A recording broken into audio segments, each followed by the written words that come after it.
इस क्लास में हम लोग पढ़ते हैं identity form mall. Identity form mall, तो ये क्या होता है? देखो ध्यान से पढ़ेंगे, बहुत इंपॉर्टेंट चीज है। आइडेंटिटी फॉर्म मॉल, या इसको जो आपके ट्रोफोब्लास्टिक सेल्स होती है उनमें ट्यूमर हो जाना, तो इसको हम क्या बोलते हैं? गेस्टेशनल ट्रोफोब्लास्टिक ब्लास्टिक नियोप्लेसिया भी कहते हैं। गेस्टेशनल ट्रोफोब्लास्टिक नियोप्लेसिया भी हम इसे कहेंगे जीटीएन, शॉर्ट में जीटीएन। देखो ये एक तरह की बिनाइन कंडीशन है, बिनाइन कंडीशन शॉर्ट में पढ़ेंगे बिल्कुल एग्जाम के हिसाब का ना, एग्जाम के पॉइंट ऑफ व्यू से पढ़ेंगे केवल। तो यहाँ पर एक बात ध्यान रखेंगे, देखो ये एक तरह की बिनाइन ट्यूमर है, कहाँ की? ट्रोपोब्लास्ट सेल जो होती है, जिससे जो है प्लेसेंटा का निर्माण होता है, जहां से जो है एचसीजी हार्मोन निकलता है, वहां पर जो है सेल डिवाइड होकर अनकंट्रोल्ड सेल डिवाइडेशन होने लगता है, अनकंट्रोल्ड सेल डेवलपमेंट होने लगता है, जिसकी वजह से एक ट्यूमर बन जाती है, जिसको आइडेंटिटी फॉर्म मॉल कहते हैं। ये एक तरह की बिनाइन कंडीशन है, और इस कंडीशन के होने के बाद में हम इसे ट्रीट नहीं कर सकते, ट्रीट नहीं कर सकते, ध्यान रखेंगे, इसको ट्रीट नहीं कर सकते। और इसके अंदर जो आप मैनेजमेंट करेंगे वो टर्मिनेशन ऑफ प्रेगनेंसी, आपको प्रेगनेंसी को क्या करना पड़ेगा? टर्मिनेट ही करना पड़ेगा। क्लियर है माइंड के अंदर? बात करूं मैं कोजेज की, कोजेज ऑफ जीटीएन या आइडेंटिटी फ्रॉम मोल, मोल का मतलब मास होता है ना, कोजेज। तो मेन कोज जो माना जाता है, मेन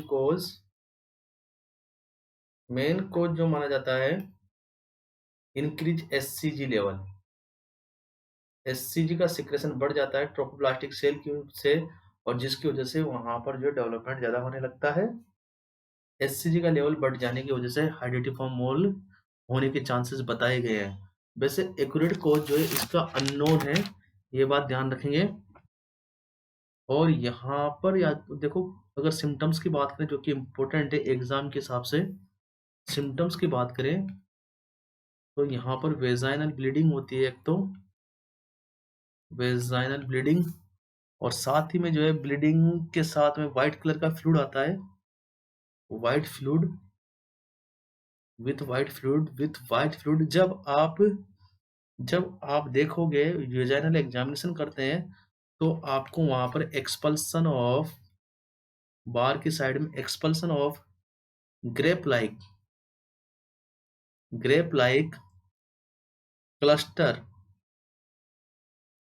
ग्रेप लाइक क्लस्टर पर वेजाइना निकलते हुए दिखाई देते हैं। वेजाइना से अंगूर के गुच्छों के समान जो है क्लस्टर दिखाई देते हैं। आई बात समझ में? और जब अल्ट्रासोनोग्राफी, देखो कंफर्मेशन किसके द्वारा हुआ? अल्ट्रासोनोग्राफी के द्वारा।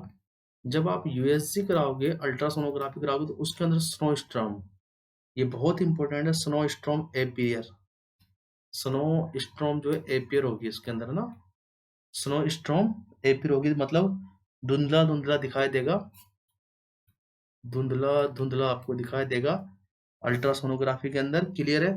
और अगर इसके मैनेजमेंट की बात करें हम लोग, मैनेजमेंट की, तो मैनेजमेंट के अंदर आपको एमटीपी करना पड़ेगा, management medical termination of pregnancy आपको करना पड़ेगा। अगर कम वीक की है तो आप क्या कर लोगे? सक्शन कर देंगे, इवेक्युएशन कर देंगे। क्लियर है माइंड के अंदर?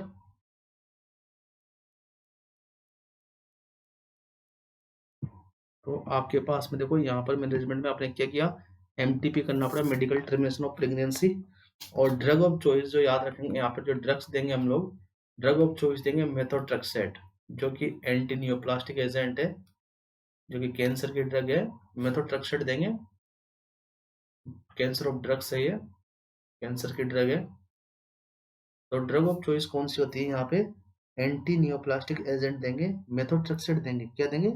मेथोट्रेक्सेट। और उसके बाद में हमेशा ध्यान रखना, हेरिडिटी फ्रॉम मोल होने के कम से कम आपको 6 मंथ तक 6 मंथ तक जो है आपको प्रेगनेंसी अवॉइड करनी है।